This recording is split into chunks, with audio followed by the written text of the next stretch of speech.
Hi, and welcome back to your PA Dutch Minute. I got a special cultural video for you here that deals all with Faasnacht, or Faasnachts, as you probably heard, and you're thinking, wow, a whole video just on donuts? Well, there's a lot more to it than just the donuts, which we'll talk about as well. But let's jump right into the word.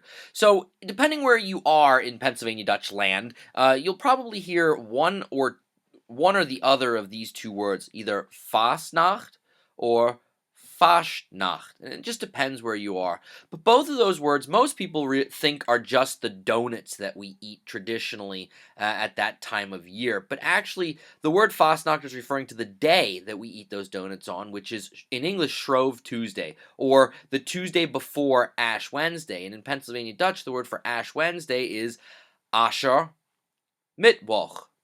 Ascher Mittwoch. Now, for those of us that are Christian, we realize and we know what Ash Wednesday is. It's the beginning of Lent. For those of us that aren't Christian, Lent is a 40-day period in the Christian calendar where Christians are asked to prepare themselves for Easter. It's a time of looking inward. Sometimes people give things up for Lent, chocolate, coffee. The Pennsylvania Dutch necessarily don't have any specific things they give up, but traditionally, and this was what we brought from the old world to the new world, was that on Shrove Tuesday it was the last day that you were really allowed to indulge, and a lot of times your goal was to clean out the pantry in preparation for Lent. And one of the things that you wanted to get rid of, and in the very old tradition, was to get rid of any stored up fat.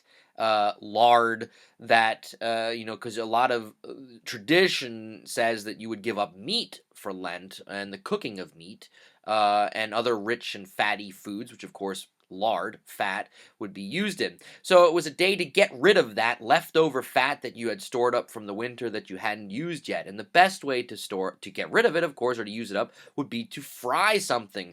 And to have a little bit of fun with it, of course, we fried a type of donut, so something sweet. So it was like your last treat before going into Ash Wednesday and Lent, when you were supposed to not really indulge and enjoy sweets. So the donut that we is traditional, that we make, that's traditionally Pennsylvania Dutch, a Faasnacht, and you'll find them all over Pennsylvania Dutch land on the Tuesday before Ash Wednesday, or the weekend before Ash Wednesday. A lot of churches sell them at fundraisers, fire companies sell them as fundraisers.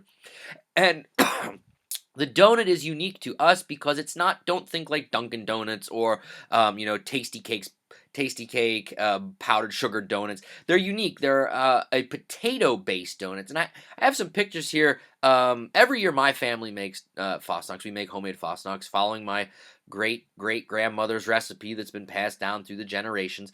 And, the process is pretty simple. The night before, we will mix our dough up. And again, the dough has mashed potatoes in it, flour, or as we like to say, flour, some sugar, milk, eggs, yeast, and then you mix that all up in a big bowl or wherever, and then you let it rise overnight. So the next morning when you wake up and the day that you're going to actually be frying the donuts, the dough sometimes is doubled in size.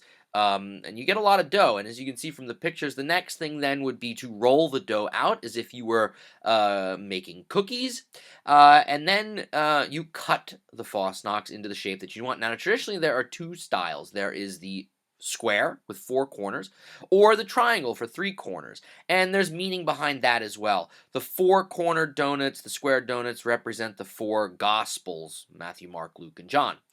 And the 3-cornered, or the triangular-shaped Faasnachts traditionally represented the Holy Trinity, the 3 parts of the Holy Trinity.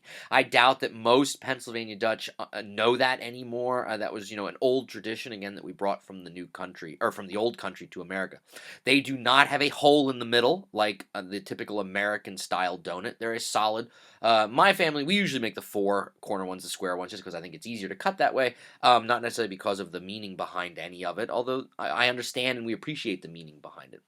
Once you cut them, then the next thing is, of course, frying. So there's where I've taken all our leftover lard, or pig lard, because we do raise our own pork, that we have accumulated, and we fry them, and it goes quick. Once the oil is hot, they're really only in the oil for a matter of minutes till they get brown, they puff up, they fry, and then you take them out and let them cool.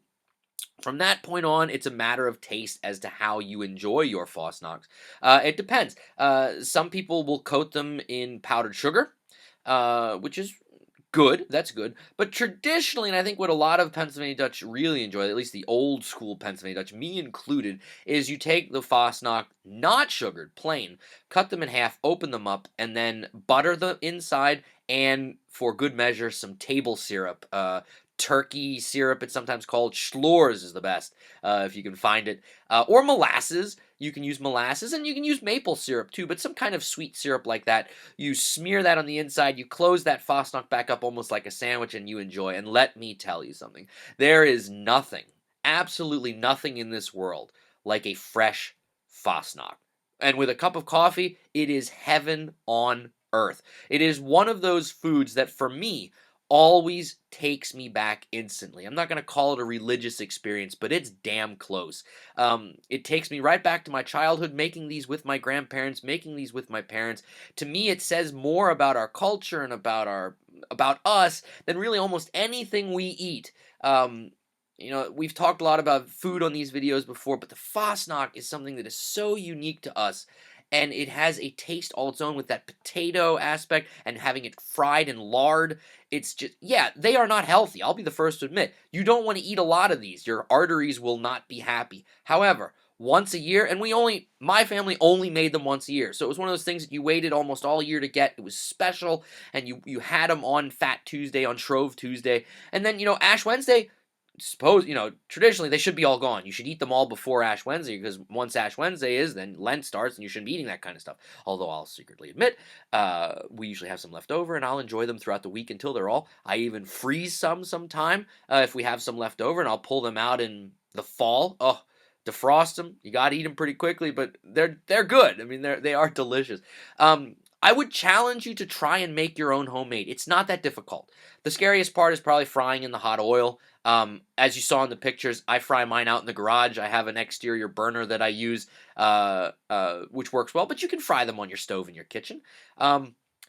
They are delicious. There are tons of recipes out there for the dough. Just find one that works for you. Make sure it has potatoes in it, otherwise it's not traditional, traditionally Pennsylvania Dutch. But just look, Google search the recipe. You'll find them out there. They're out there. One other thing culturally that we celebrate at this time period in traditional Pennsylvania Dutch culture, we talked about Ash Wednesday real quickly. So Ash Wednesday, Aschermittwoch. The old tradition, I highly doubt there's too many families that still carry on this tradition, but the tradition was that on Ash Wednesday, on the morning of Ash Wednesday, the last person out of bed, whether it was the kid, a parent, it didn't matter, whoever was the last person out of bed in the family, became known as the Eschepuddel, literally the person that takes care of the ashes. And their job, because they were the last one out of bed, was they had to take the ashes out of the house. Remember, most people had cook stoves or wood-burning stoves in the old days, and those ashes would have to be taken out as a chore. But whoever woke up last on Ash Wednesday, Eschepuddel became the Eschepuddel and had to take those ashes out kind of as a sign that they should have got up earlier. So that's an old tradition that I think is really neat that probably most families, well, how many families have wood-burning stoves anymore? But if you do, and you have the opportunity to actually get rid of ashes, start that tradition with your family. Have someone figure out who's going to be the Eschepuddel and say to the kids at night, on Shrove Tuesday, hey, don't forget, tomorrow's Ash Wednesday. Don't be the last out of bed or you're going to be the Eschepuddel. A great old Pennsylvania tradition that was brought from the old world here to the new world. So a lot of really cool things that surround Fastnacht. In Germany, this idea of eating donuts and celebrating is still done. However, in Germany, the tradition of Fasching, or depending where you are in Germany, also called Faasnacht Carnival, think Mardi Gras in New Orleans type, with parades and people wearing costumes, is a huge deal in parts of Germany, in certain parts of Germany, in southwest Germany and in western Germany, like in Cologne. That's a huge city that celebrates Carnival, well known around the world for their celebration. But in little towns in southwest Germany, it's also still celebrated, and it's a really big deal. Nobody works, schools are closed, and it's parades in the town. There's a lot of drinking and partying involved. However, it's not. They live it up. I wouldn't say that it's not violent. It's not. It's really a good time in preparation to get that all out of your system, so that on Ash Wednesday you turn inward for the 40 days of Lent leading up to Easter. So a quick video. Well, it actually was a little longer than normal. However, there's a lot I could go on about Fastnachts. They are just too delicious to give only 2 or 3 minutes to. If you can't make your own, find someone locally that's selling some as a fundraiser. Sometimes grocery stores in southeastern Pennsylvania will carry Faasnachts. They might not be exactly the same, but it's something, and something's better than nothing to at least carry the tradition on. And if you're watching these videos and you live somewhere outside of Pennsylvania Dutch land, well then just for good measure on Shrove Tuesday, stop down to your local donut shop, pick up a dozen donuts, and at least try it.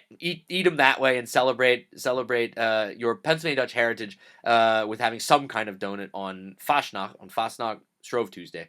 But with that, I wish you good eating, enjoy, and I look forward to making some videos in the future. If you have an idea for future videos, my email address is at the end. Send me a message, and I wish you all a very happy Faasnacht and Ash Wednesday and a joyful Lent, which doesn't really sound right because it's not a joyful time, but a time of retrospect preparation for joyful Easter. We'll leave it at that. So until next time, enjoy those donuts and Max gut!